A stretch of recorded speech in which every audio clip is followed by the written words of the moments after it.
Ada informasi terbaru bahwa sejauh ini ada 8 orang yang dilaporkan hilang dalam kebakaran di Glodok Plaza.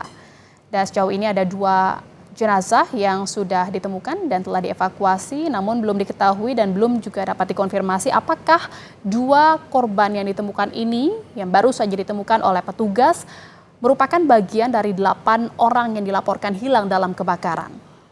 Dan sejauh ini proses pemadaman masih terus berlangsung, namun petugas menemukan banyak kendala dalam proses pemadaman karena memang jika kita lihat ini kebakaran yang melanda Glodok Plaza ini telah terjadi lebih dari 12 jam sejak pukul 10 malam kemarin atau 22 waktu Indonesia Barat Rabu malam. Ini masih terus berlangsung.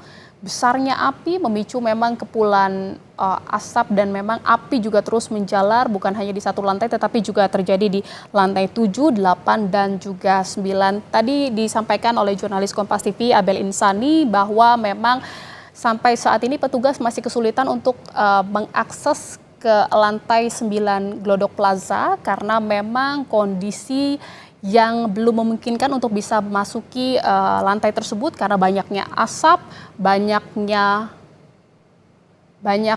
asap dan juga banyaknya material reruntuhan bangunan yang dapat membahayakan petugas jika mengakses ke lokasi tersebut.